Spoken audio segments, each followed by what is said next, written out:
My name is Johnny Black, and this is my wife Monique, and we have Terroir here in Carmel by the Sea, California.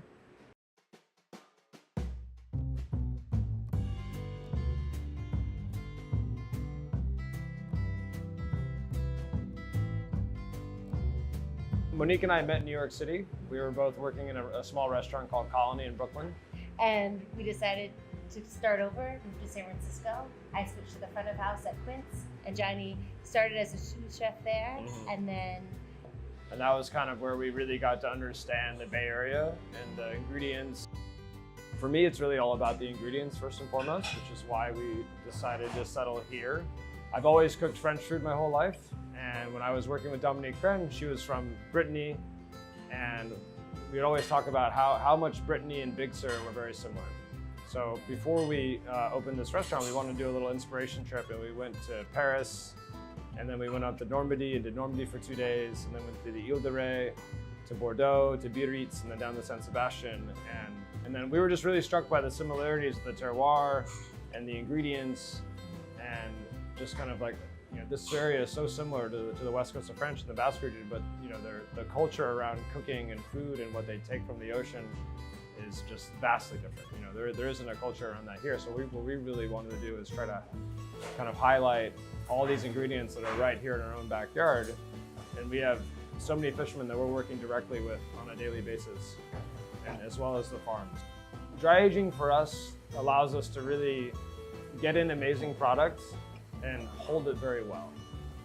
I had done some dry aging in previous restaurants I've worked in, and we've done it in the walk-in, and it wasn't ever very consistent. You would sometimes get it good, or sometimes depending on what else was in the fridge, you might have spoilage. So I was really excited with the dry agers to get them in, because these are made specifically for aging, and we're not going to store anything else in there besides the items that were aging for periods of time. And when they arrived, I was really impressed with, yes, that they are very sleek. What I love the most is the fact that you have the UV light that's also killing any bacteria in there, the moisture control. And from what I've noticed thus far is, like, we have zero spoilage with any of the products that go into the dry ager. And we're really able to kind of keep things for much longer. We do all of our birds go in there. So right now we have guinea hen in the dry ager. We also do squab in there, and then we'll also just take, we use oxtail for sauce. So we'll get in a batch of oxtail and just keep it in the dry ager, and we'll pull it out as we need it for sauce work.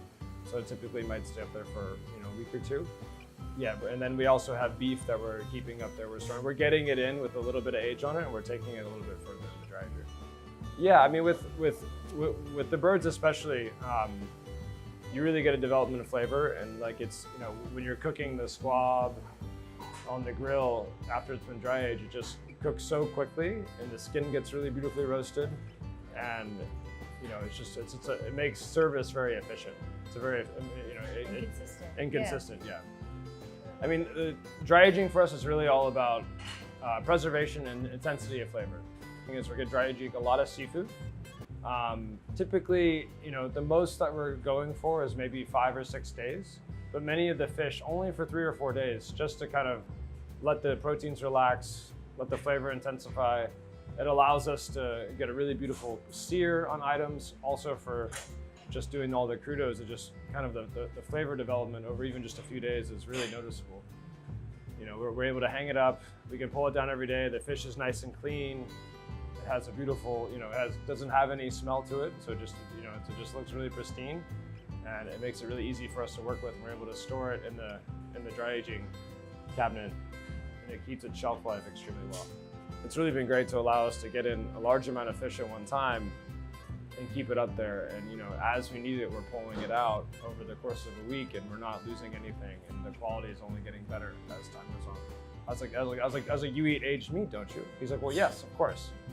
He's like, but no, why would I want to eat old fish? I was like, well, it's the same idea. Dry aging fish just makes sense. I don't understand why nobody's ever really figured that out before.